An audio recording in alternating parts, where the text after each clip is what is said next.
Welcome back to the LEC as XL goes to 2-0 on the 5th week of LEC 2022, and I'm joined by Markoon. Congratulations on this victory on stage, and nice pose, by the way. Thank you, thank you. Yeah. It's a pose made by Flacket, and it's very uncomfortable right now. Okay. Feel free to switch it out if you want to, but how does it feel to go victorious on your game on the LEC stage? Yeah, it feels very good. Also because we won yesterday, now it's a 2 week, so it's very good to see that we're on the up, and that after like Mickey joining and it's a bit messy, that we're now like cleanly winning, that we're now winning games, and yeah, it feels good. I did have a conversation with Youngbuck earlier today, who talked about, the synergy, the support jungle synergy between you and Mickey, and the way he described it is you guys are just good at League of Legends, but maybe I can get more insight from you on how this synergy has been with Mickey, specifically as a jungler so far has been. I think Youngbuck describes it pretty well. I don't think we have anything special. We're just playing the game. And I think we see the game like quite similarly, because I think we're both just playing like trying to play good League of Legends, so it's working pretty well. And yeah, it is getting better week by week as well. So I'm excited to see like where it's going.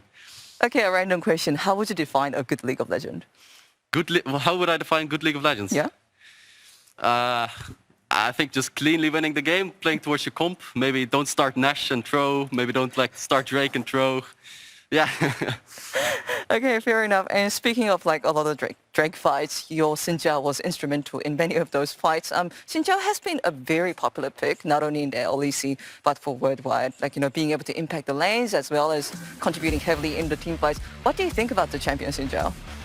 Yeah, I think Xin Zhao is just very strong. It's a solid early game, and then he transitions very well in the Drake team fights, in which most games are decided.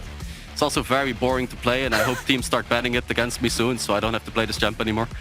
Okay, we will definitely keep an eye on the future matches of XL. And you did mention that XL did go 2-0, and everyone seems to be very positive on the upward trend of XL. So I'm going to ask you perhaps a very stable question. Is XL making it to playoffs this thing? Yes. Yes. Okay. What are the chances? 100% high, very high. Okay. And this is my final question, Markoon. XL had a very, very close run to the playoffs in the previous year, but they weren't able to make it. What would it mean for you as a player who's playing his second year in the LEC to make it to the playoffs? Yeah, it would mean like everything to me. I would be devastated if I don't make playoffs with this like lineup as well. I think I have a very good lineup. It would also mean like the world to the org. Like I want XL to make playoffs as well, because it's like, it's very sad that they haven't, and I want to do it for me, for my teammates, and for the org itself, that we have to make playoffs this bit. We'll keep our eyes on XL as well as you, Markoon. Thank you so much for the interview. Thank you.